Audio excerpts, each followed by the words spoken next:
Today, this video is about my story about how a supposedly cursed song might have cursed me. First, I have to give a warning because this video contains stories of suicide. There have been many recordings by rock bands with songs that are satanic and dark. In the 70s, this big thing about playing Black Sabbath's music backwards, and it has spells and things, and that's all for show. But were they cursed? Were these songs cursed? Yeah, I don't know. Do you believe in curses? Tell me below. I have witnessed some strange coincidences that could be considered curses in my life. Before my curse song, I grew up mostly in Erie, Pennsylvania, and one of the universities close by was Edinburgh University. It was Edinburgh State College at that time, but now it's Edinburgh University. I went to a different university, Indiana University of Pennsylvania, but many of my classmates, many people in Erie, went to Edinburgh. And I knew a lot of the musicians who graduated from there. So there was a music building there, and a lot of the music majors would practice late at night, and they would often see strange things going on there, like a girl in a white dress floating at the end of the hall. They see spirits and things. Well, it turns out that wasn't always the music building. It was also, before that, it was a dormitory, and a girl had committed suicide after participating in satanic rituals in that dormitory. Oh boy. So, as the story goes, that if you tell the complete story, I'm not telling you the complete story, I'm just telling you the background of the story, has a name and everything. Whenever the name of this story and the story was told, strange things would happen. One time, my friends were at a friend's house. This is in high school. And someone said, I'm going to tell this story. I know the story. So we said, let's make it spooky. He turned off all the lights except for one light bulb and one lamp. So they tell the story, they're talking blah, blah, blah, blah, blah, blah. Then all of a sudden, boom, the light bulb goes out, burns out. Nobody was near it. No one touched it. The light bulb went out. Very strange. Now, around 1978, a friend of mine joined a drum and bugle corps. I was still in high school, but called the 27th Lancers. And he knew this story. He was a few years older than us and was friends with some of the guys that were in that music hall and knew the story. And while they were on tour that summer, he decided to tell the story on the bus. So he's telling him the story, and all of a sudden, boom! There's an explosion. One of the wheels fell off the bus.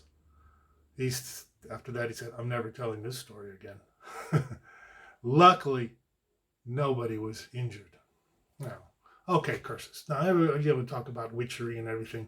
Next year, in 1979, I joined this drum and bugle corps, 27th Lancers drum and bugle corps. Excellent drum and bugle corps, one of the best in the world. We have a big shortage of brass players, so we were contacting people we know all over the country. You come join the corps, there's some spaces open. One of the spaces was open was for a contra, which is like a big tuba. And there was a guy from Sevierville, Tennessee, says, I have a friend who plays contra, and I'll call him up. And then call him up, and appears this blonde guy, contra player, a little bit heavy set. I got to know him because we were living at the hall together. All the towny guys in Boston, from outside of Boston, were living in the corps hall. Well, we got to know him, and he's telling us stories about what Sevierville, Tennessee is like. And he says, well, I have an aunt and uncle who live up in the mountains of Tennessee, and they practice witchcraft. I'm a terrible accent. They practice witchcraft, and they taught me some things about how to do curses on people. I said, oh, yeah. We're like, yeah, right. So, time goes on. we played some of our first shows. We were really not very good the first few shows, and there was one drum and bugle corps from New York State called the Grease Cadets from Greece, New York, and they beat us. And this is not a huge corps. They just barely beat us, and they were making fun of us. Oh, the great 27 Lancers were beaten by the Grease Cadets. So this guy got a little bit angry. And he says, I'm going to get back at them. So he takes out a little piece of paper. This is back at the Corps Hall return. And he writes something on this little piece of paper, folds it up, says blah, blah, blah, blah, blah. Takes a piece of paper and buries it in the garden outside the Corps Hall. He puts it in the garden and blah, blah, blah, blah, blah, blah, blah. So we're all thinking, he's a little bit wacko. And he was a little bit wacko. When he would get mad, he would take his contra, which is a big tuba, and bang it against his head. He had a big head. And boom, put dents in it. I said, stop. I'm not going to say his name. Stop. The guy's a little bit crazy. He's a little bit nuts. Oh, okay. Yeah, right. Curse. Put a curse on the Grease Cadets. So we went on tour. We were coming up to a rest stop. Not a rest stop, a toll booth. There's lots of toll booths on the highways, you know. Coming up to the toll booth, and I'm kind of half-conscious, sleeping on the bus. That they were coming up.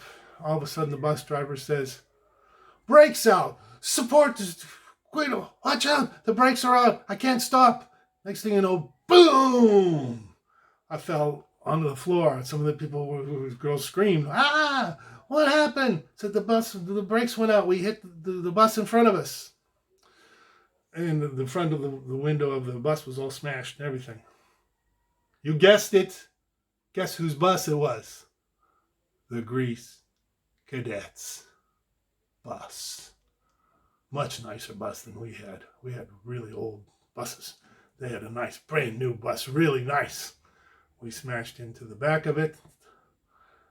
And we drove off the side. Some of the people went out and they got something to put in the plexiglass so we had a window. That was the only damage to our bus, was the front of the bus.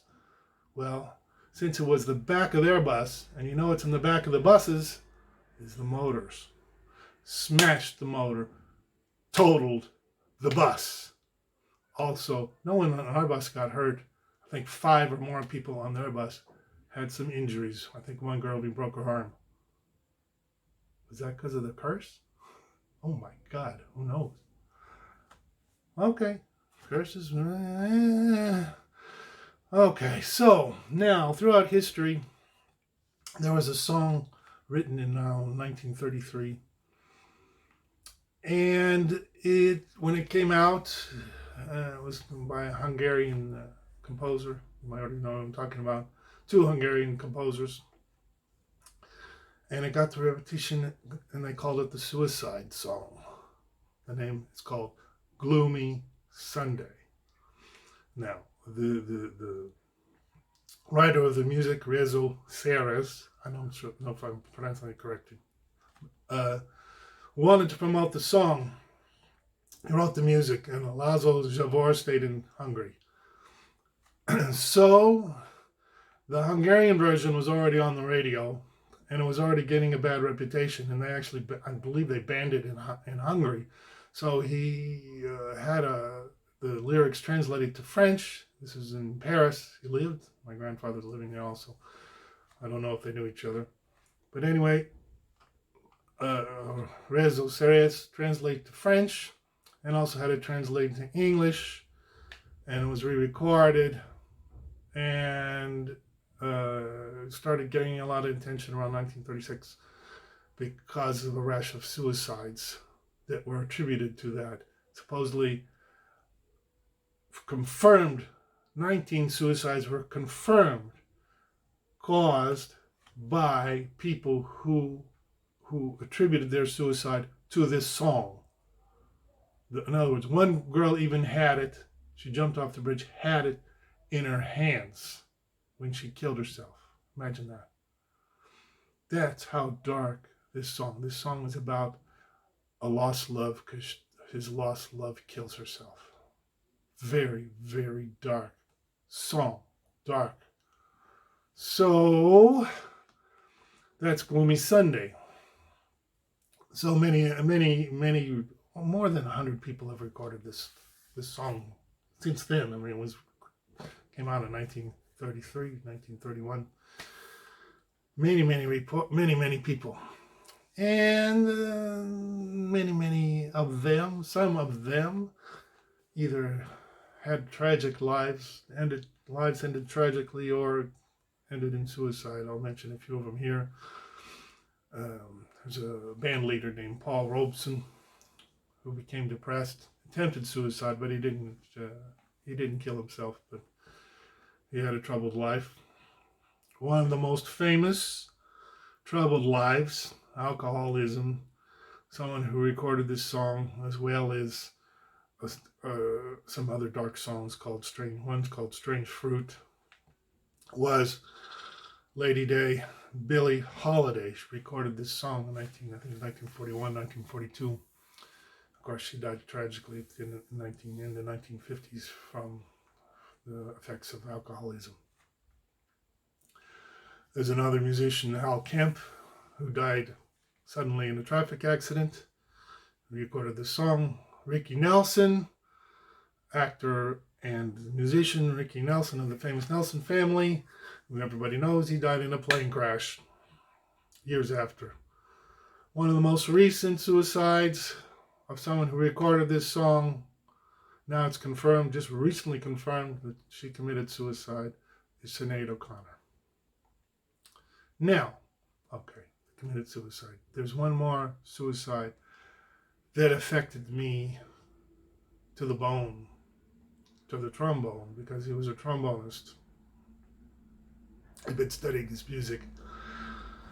And in 1978, I was watching Gilligan's Island on TV, and my sister was listening to the radio, something upstairs. She just was on break from university. I was a senior in high school.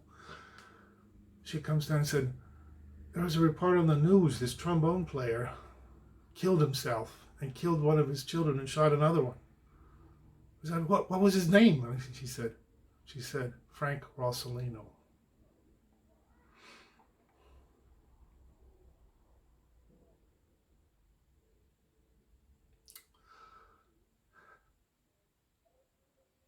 Still affects me today.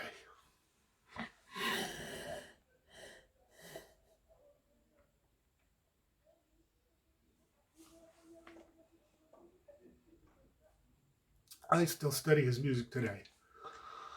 About a year after he killed himself, he had been touring with a group and recording with a group called Super Sax. This group was 4 saxophones and either a trumpet or trombone, or sometimes both trumpet, trombone, Frank Rossellino or Carl Fontana. It's the reason I got Super Sax. I'm not a sax player, I'm a trombone player, but I'm really influenced by Frank Rossellino and Carl Fontana. About a few months after he killed himself, they released an album called Dynamite. The same type of format. The Super Sax would play Charlie Parker solos with 5 saxes, and and really, in a format that's tribute to Charlie Parker. But there was one song on the album that wasn't necessarily a tribute to Parker. He didn't record this, but they did it in the same type of form. Yeah, you guessed it. It was Gloomy Sunday. It's featured Frank Rossellino. It was his feature. He played the melody. Sax players played the background. Totally different than format. So, Frank, if you want a little background on Frank Rossellino, there's much on there. There's some that's not out there that I know, that I've learned.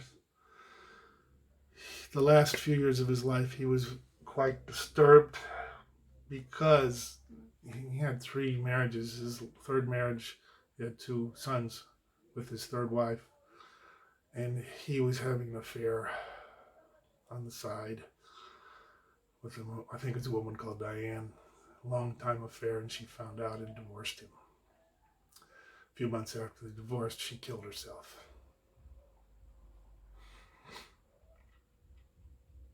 This devastated Frank. It affected him.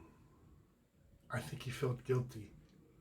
He felt it was his fault that she killed herself. I think she felt that. And it lived with him for the next 5 years till he said to a confidant that they were all going to be together again. The two sons, her and him. And and he took one of his sons. The other son that he shot is paralyzed. I believe he's still alive today, but he's in a wheelchair.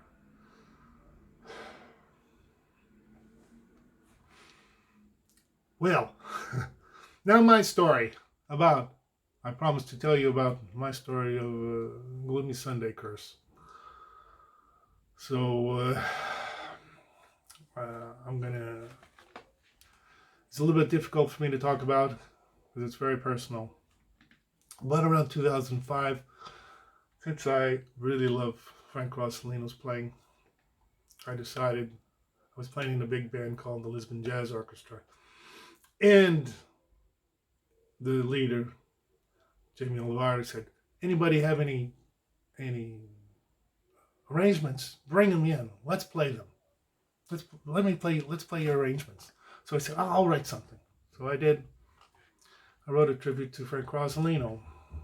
And I wrote that arrangement of Gloomy Sunday to feature the 4 trombones in our section with saxophone parts, and I wrote some trumpet parts, and we had a big band arrangement. Next year, 2005, we played a gig, and it was recorded. I'll put a link to the recording. And we played that in public. And then things started going really bad in my life. First, I was separated from my wife. She could not stand me playing music. We had a big disagreement. First thing, bad thing.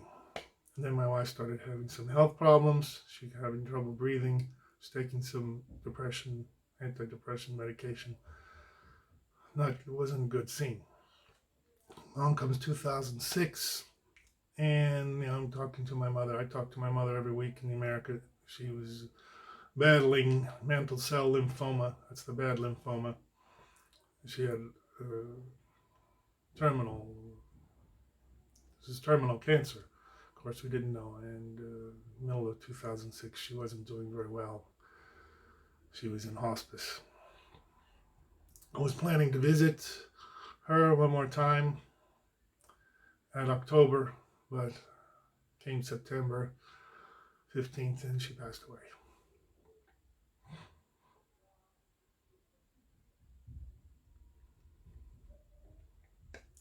I didn't get to say goodbye.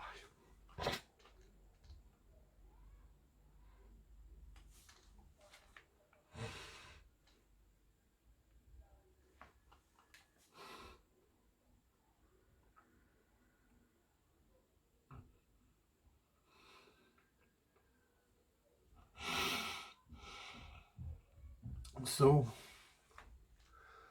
things got worse from there. We went to her memorial service in October. Already had the tickets already bought. It was bad for me. I was very close to my mother. She's a musician also, piano teacher. So my wife comforted me. She was coming over and visiting me. I was living in a different place. She wasn't doing very well either, but then it comes to Christmas time. I said, how am I going to make it through Christmas? This is difficult. I don't have my mother anymore. So on December 19th, I get a phone call from the hospital in California. It said, your father just passed away.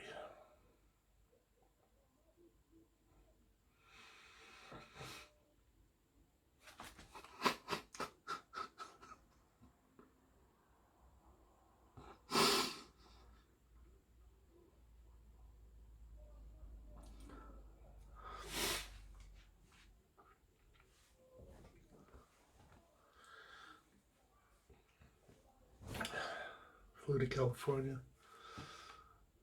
We had a nice service. Just he wanted to be cremated. Spread his ashes at his house in the mountains. Came back here to Portugal. Next thing I know, my wife's mother is in the hospital. She had a tumor in her head. Didn't know if she was going to make it. They had to operate on this tumor. It's very serious. She did make it. She's still alive today, 86 years old. Strong person. A few months after that, my wife was still living at home with them. We hadn't got back together. This was 2007, beginning of 2007. Her mother calls me up and says, Elsa's going to go to the hospital. She can't breathe. She can't go up the stairs. We can't get her. So we called. I got there right when the ambulance was there to the house. I followed the ambulance to the hospital. Turns out her heart had stopped on the way. I was going very slow because they were doing CPR. Got to the hospital. They did get her heart going again. Got to the hospital. They couldn't diagnose what was wrong with her. She was just couldn't breathe, having difficulty breathing, was unconscious. A very observant doctor noticed that her legs were very swollen and said, she's got a blood clot, probably in her lung. And he was absolutely correct. Gave her blood clot medications that saved her life. Wow. Is this a curse? Is this song cursed? All this bad things happened to me? All in a short period of time? Luckily, I'm still alive. I may have felt like killing myself, but I didn't. Or is it just, what is it called? Cognitive dissonance or coincidence? You know, musicians don't have the best track record for drug abuse, difficult marriages, difficult lifestyles. Many of them commit suicide. Many of them die tragically. You know, the 27-year-old club. How many of them? Oh my God. And wait a minute. This song, Gloomy Sunday, was written in 1931, 1930s. What was going on historically? You youngsters probably don't even know, don't even realize something my parents lived through. It's called the Great Depression. Depression was called depression because of the unemployment rate was like 50%. I mean, it was really bad. Wall Street was called Suicide Street because so many stockbrokers jumped out of the windows and killed themselves. So, a very sad song comes out at this time.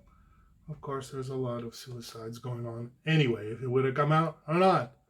People were killing themselves because of their desperate situations. Thank God for thank God for Roosevelt and the New Deal. Saved a lot of lives. So, that sad song could have inspired, put the straw that broke the camel's back on many very depressed people. And then came along World War II, which didn't help either. You know, my mother's family went through a very difficult time. In World War II, nearly starved to death in the occupation of Holland. But even in good times, people kill themselves. I personally know two people I was close to or associated with that killed themselves. One was a co-worker, and I had talked to him the day before he killed himself, and he seemed a little bit depressed and said, I don't deserve my girlfriend, she's too good for me, and blah, blah, blah, blah, blah. And I go into work the next day, and the owners come up and told me, said, he's not coming in today. Last night, he took a tube, hooked it up to his car and committed suicide. Then years later, I was playing in a big band in around Fort Myers. Kenny Soderblom Orchestra. Jack Peterson, Kenny Soderblom Orchestra. Had some really great players. One of the ones I respected the most was a trumpet player who recorded with one of my idols, still is, rest in peace, Bill Watrous. Those two albums that he played in many small groups was Danny Styles. Danny Styles was the lead trumpet player in this band. Played a number of jobs with him. One day, just around Christmas time, this is still difficult for me to talk about. A friend of mine, Rich Willie, trumpet player in the section, calls me up and said, I have some really bad news. Danny got in a big fight with his wife over his drinking. He used to like his whiskey. Got in a big fight over his drinking. She kicked him out of the house. He went into his car.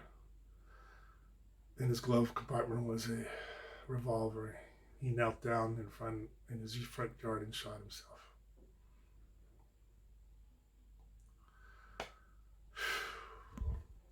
Such a dark, sorry Dan, such a dark, but suicide is something very serious.